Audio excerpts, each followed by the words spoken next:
What's our seat number? Hello, and welcome to this unplanned, unprecedented, and highly controversial episode of What's Our Seat Number.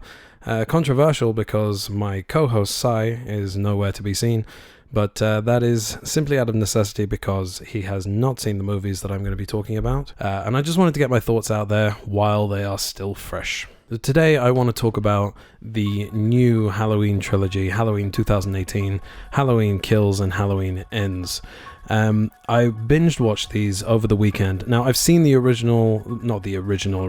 The original is 1978's Halloween, written and directed by John Carpenter, and it's a classic. It stars Jamie Lee Curtis as Laurie Strode, who is a babysitter who is stalked by Michael Myers, an escaped mental patient who we see in the opening of the movie that he murdered his older sister when he was 6 years old.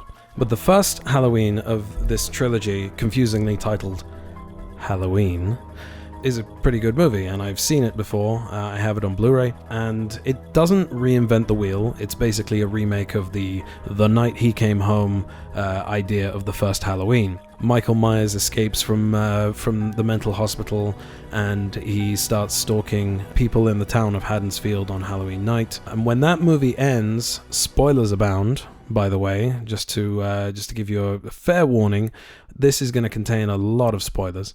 But the end of Halloween 2018 is Michael Myers getting burned alive, trapped in Laurie Strode's basement. She's basically lured him there and locked him in and set him on fire. It's a nice little companion piece. Basically what it does is it bypasses Halloween 2 onwards. So the original run is Halloween 1978. Laurie Strode has a fight with Michael Myers in the house at the end in the dark. And Dr. Loomis, played by Donald Pleasance, comes in and shoots him, and he falls out the window, and he's lying there in the back garden, out the same window that Laurie was looking out earlier in the movie, where he's sort of like looking up at her from behind the hanging sheets. And he's there, and then Dr. Loomis comes out and has a look, and he's gone. Right, and then you hear the theme, ding ding ding ding ding ding ding ding ding ding ding ding ding ding ding, and then basically Halloween 2 is Laurie Strode is in the hospital, literally minutes after that entire incident, and Michael Myers is still on the loose, and he comes back and he tries to kill her, and then she sets fire to him, which seems to be a running theme. She sets fire to him, but he comes back again. Obviously, for Halloween 4, because Halloween 3 was Halloween Season of the Witch. John Carpenter's original concept for the Halloween movies was that it was going to be an anthology series, and Halloween 3 is the first and only anthology movie in that the original was going to be The Babysitter Murders, and then you got Halloween Season of the Witch, and then they were going to do something else. Halloween 4 was going to be a ghost story, apparently. So the viewers were very unhappy with the fact that Halloween 3 did not feature Michael Myers at all, and it was a completely separate story in a completely separate universe. It's just another it's a John Carpenter movie, basically, not directed by John Carpenter, but definitely produced and formulated and written by John Carpenter, with music by John Carpenter, if I'm not mistaken. But it didn't feature Michael Myers, so they brought back Michael Myers again for Halloween 4. The Return of Michael Myers, titled as such so that people wouldn't get their panties in a twist. The daughter of Laurie Strode, whose name is Jamie Lloyd, and as we find out in Halloween 2, Laurie Strode is Michael Myers' sister, therefore Jamie Lloyd is Michael Myers' niece. And I'm not really a great big fan of these three movies, Halloween 4, Halloween 5, and Halloween 6, because they're not very good from what I remember of them. It's all based on this sort of like cult called Thorn. Michael Myers is a product of some kind of like supernatural element, like witchcraft or something like that, where he's got this thing that he needs to go after his entire family and kill them all. Now, that may not be an accurate description, but I haven't seen those movies in a long time, and I don't think I'm going to go back to them anytime soon. I have the same kind of feeling about the Friday the 13th sequels and the Nightmare on Elm Street sequels. Like anything after Nightmare on Elm Street 3 up until Wes Craven's New Nightmare, to me, is just not worth my time. And I bought the Nightmare on Elm Street box set, and I watched them through, and I tried, and I just couldn't get on with 4, 5, and 6. It's the same sort of area as what we've got here. What I normally did when I watched the Halloween movies was Halloween 1978, Halloween 2, where you find out that Michael Myers and Laurie Strode are brother and sister, and then Halloween H20.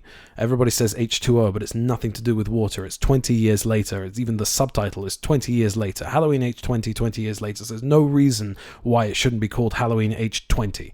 It's a pet peeve of mine. So you've got Halloween H20, in which it's revealed that Laurie Strode faked her own death, and she's changed her name, and she's living as a headmistress of a boarding school. Michael Myers finds her, he comes back, and at the end of that movie, she goes after him. There's a great big showdown. She decapitates him. There's no like coda where you see him get up again. You just see the head roll, and then the theme comes in, and that's the end of the movie.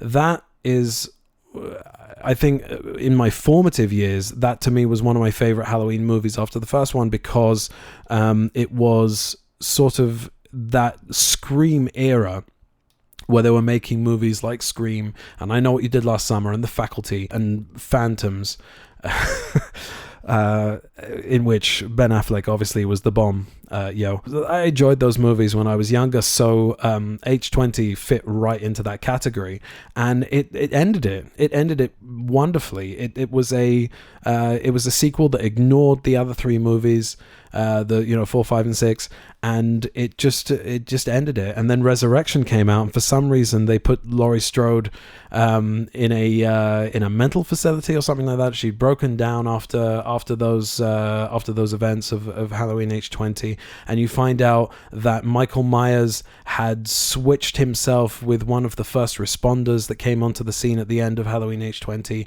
and he put his mask on him, and Laurie Strode had decapitated the wrong person. And then Laurie Strode is murdered by Michael Myers at the beginning of Resurrection. Now, I choose to ignore that movie because it is heinous shit. Quite frankly, I don't like it, and I don't like the fact that they did that. It was a bit of a cheat to me, and apparently that was the plan all along, and they were going to have that be the coda of Halloween H20. But I'm glad they didn't, because I can quite happily live in denial and just sort of ignore everything that came after that.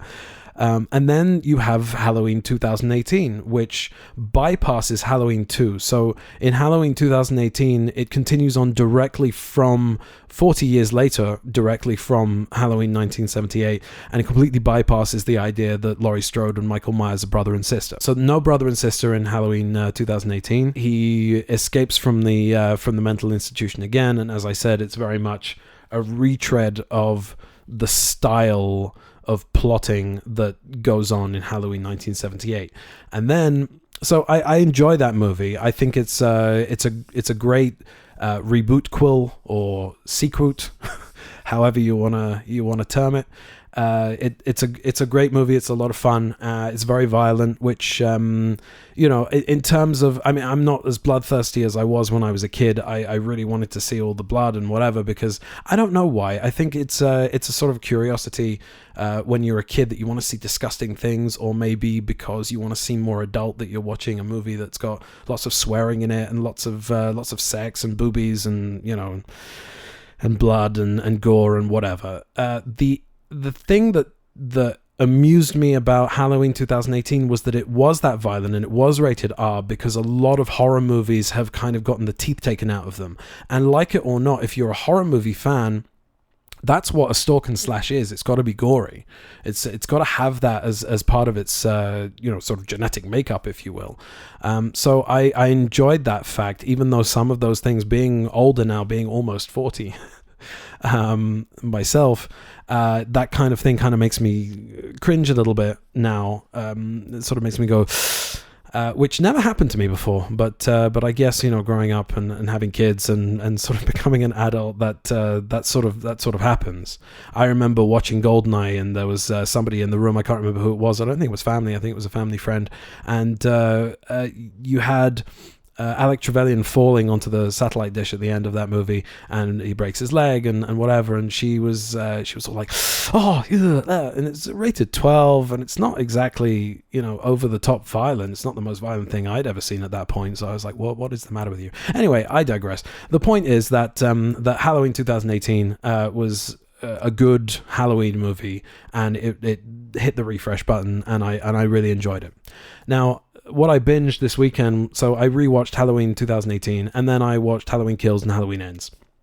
Having never seen either of those two, Halloween Ends is brand new, and Halloween Kills came out last year. And Halloween Kills had a lot of detractors, and it was really quite derided critically, and audiences really didn't like it either. And I watched it, and I thought, this is not half bad. Now, it's not reinventing the wheel either. The movie concerns an angry mob, which is put together and led by Tommy Doyle. Tommy Doyle, played by Anthony Michael Hall, who was one of the kids that Laurie Strode was babysitting in 1978. And Laurie Strode gets taken to hospital with her daughter and granddaughter after the events of Halloween 2018. And as I said, they burned Michael Myers in the basement. As the three women are being driven away to the hospital, so you see the fire truck coming in the opposite direction, and they start going, no, let him burn.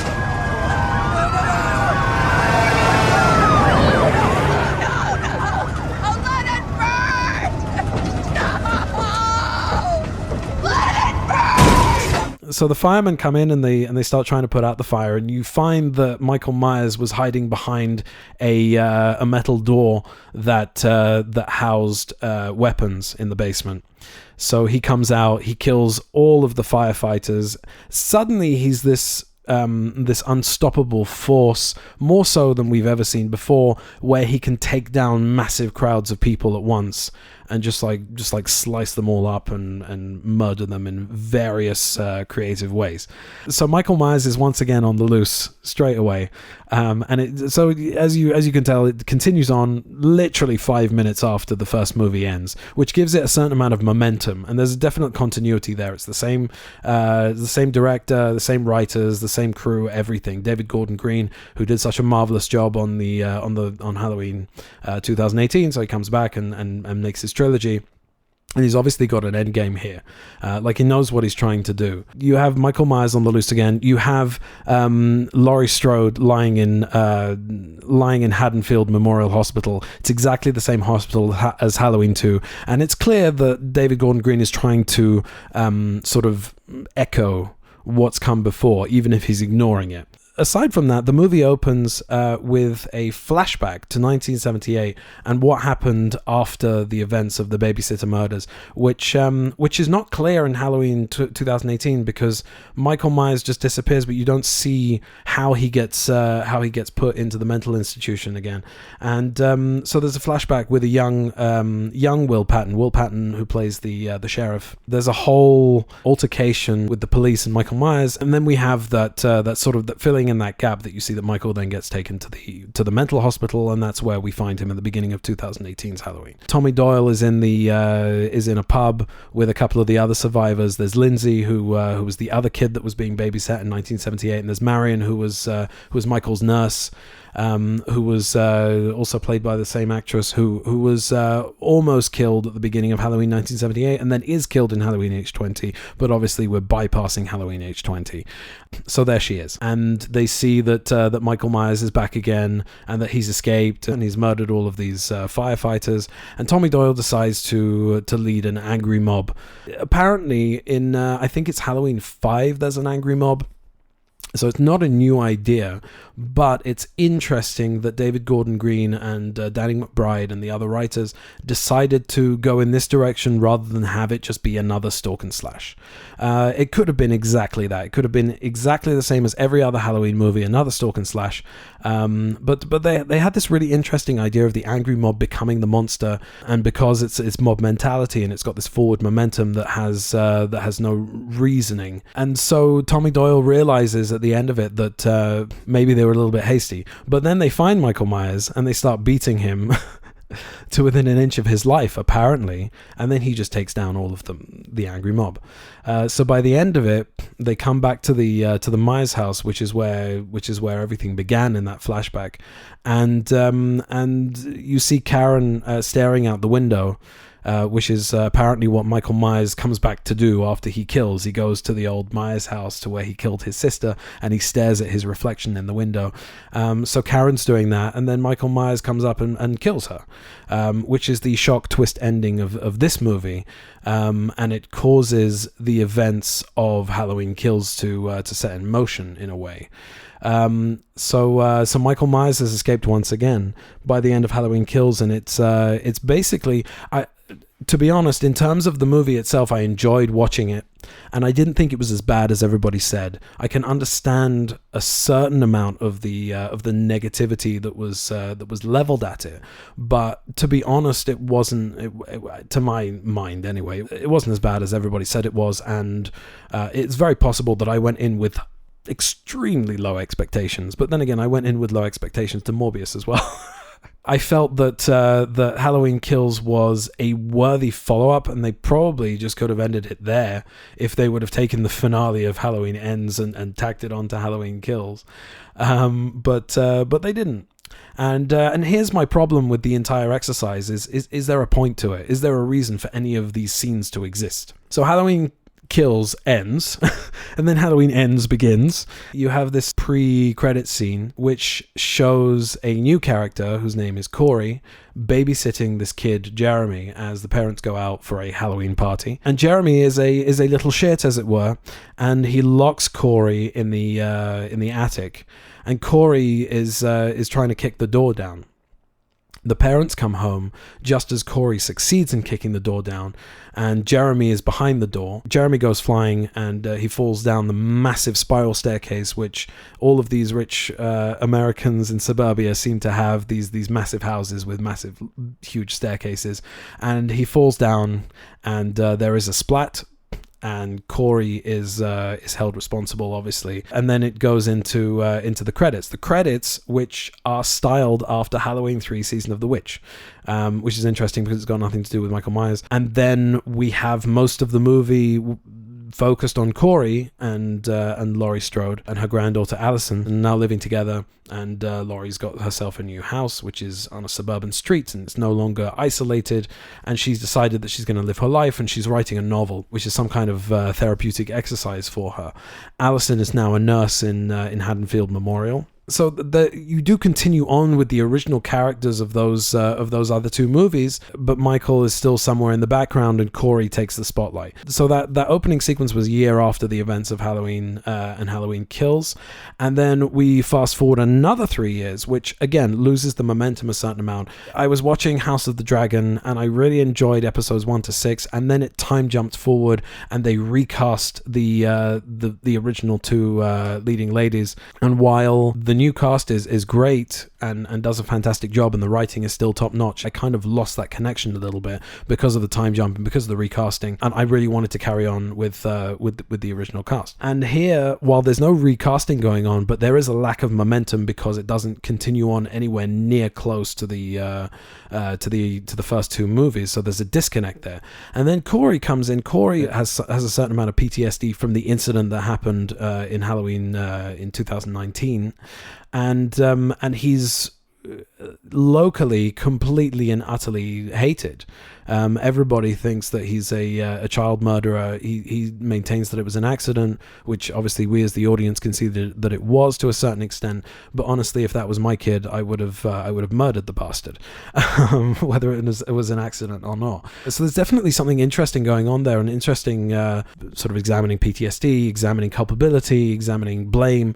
There's a very interesting setup there. So you see that Corey is bullied by these band kids, and he's working at his stepfather's junkyard as a mechanic. We kind of like Corey at the beginning, I think. He hooks up with Allison and he meet, and there's a sort of romantic spark going on there. We find out that Michael has been living in a sewer for the last 4 years for some reason. I don't know anything about like why he's there. He's unkillable. There's no reason for him to fear anybody else because he can just murder everybody that comes in his path.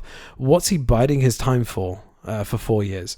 None of that's really explained.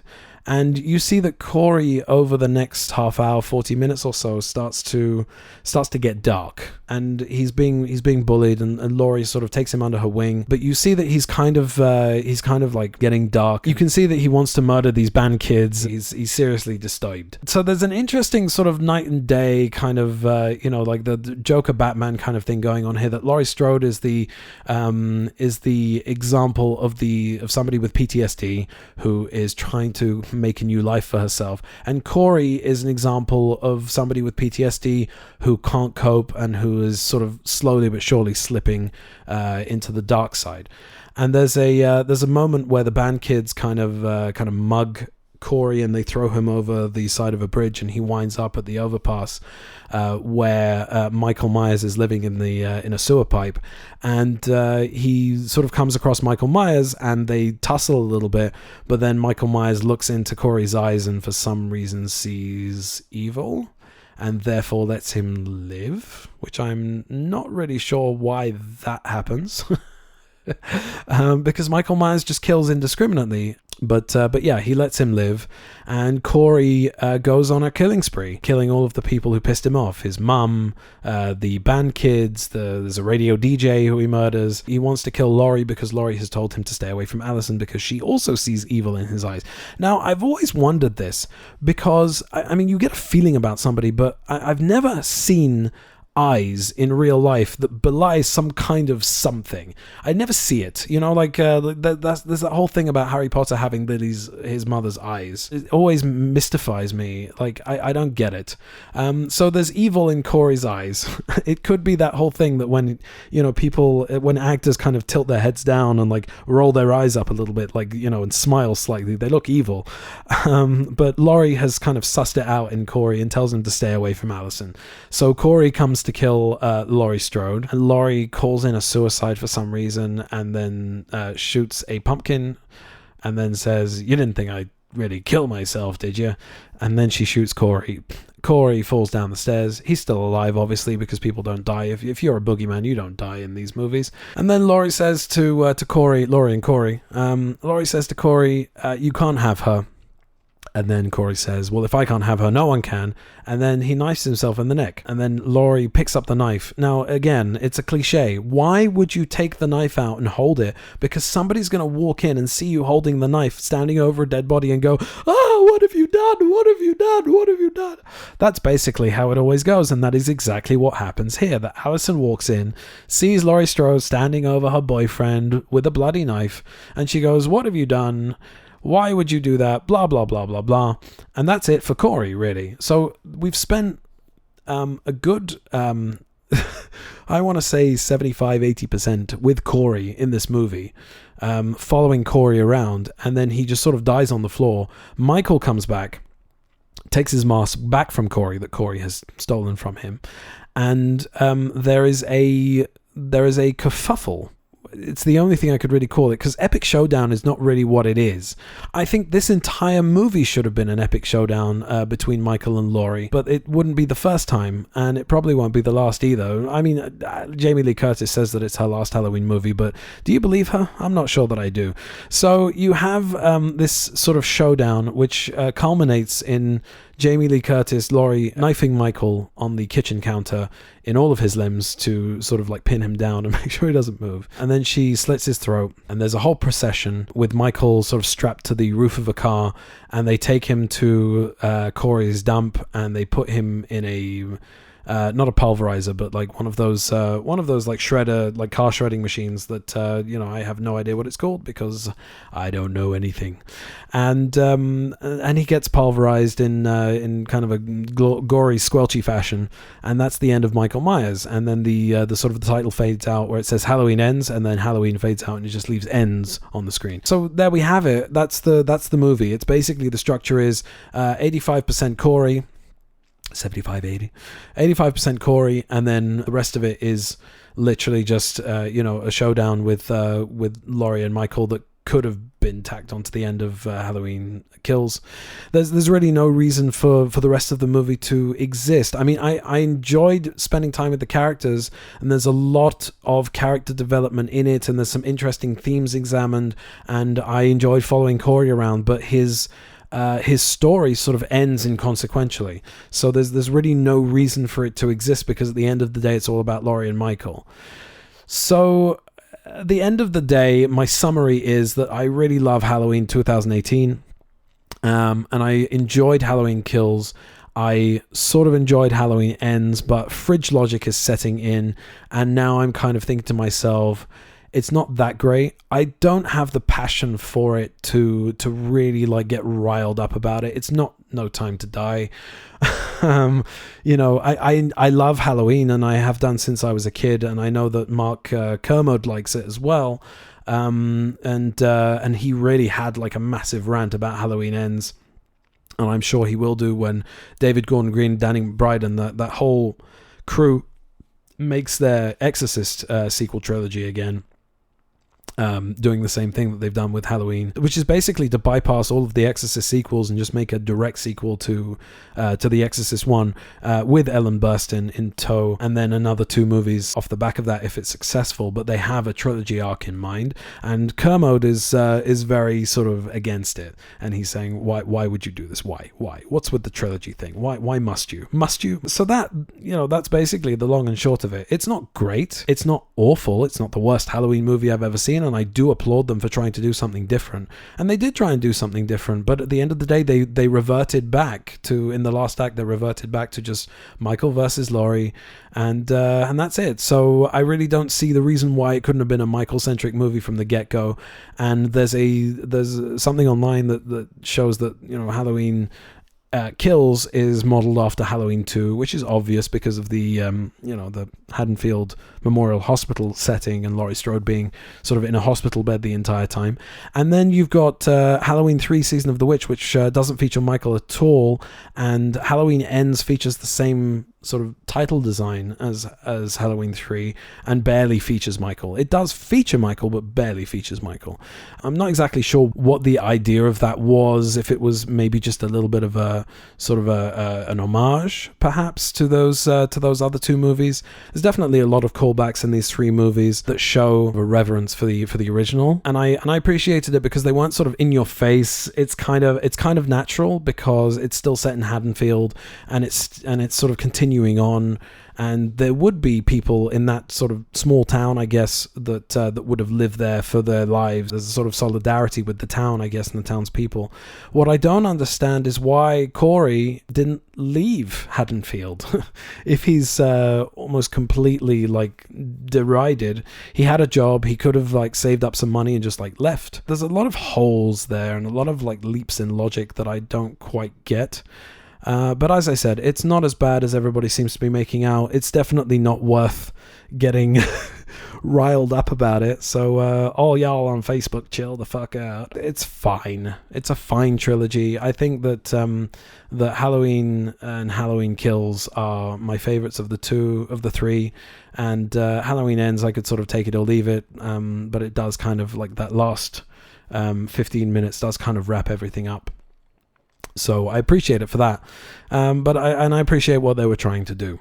So that's my review of the new Halloween trilogy, and obviously I won't even give Rob Zombie's Halloween movies the benefit of talking about them, but those 2 movies don't exist in my mind. I don't like them at all, but I will say that this trumps all of those, and the sequels, the 3 sequels that I don't particularly like, and Halloween Resurrection. To me, you've got 2 different continuities. You've got Halloween 1978, Halloween 2, and Halloween H20, and these 4: Halloween 1978, Halloween 2018, Halloween Kills, and Halloween Ends. I'm quite happy with that, to be honest. But anyway, that's my review of that. I really, really miss Sai to sort of bounce off me, and I hope that Sai, if you actually do get around to watching these 3 movies and you want to talk about them, and you want to listen to this and then sort of respond, so we can do an episode on that. And hopefully next week we will be back to our originally scheduled programming, because we had another Jewish holiday this last couple of weeks, which didn't allow us to meet and record anything. So we will be back with what I think will be the Frighteners and the Addams Family. So stay tuned for that, and have a good one. Goodbye. Thanks for listening.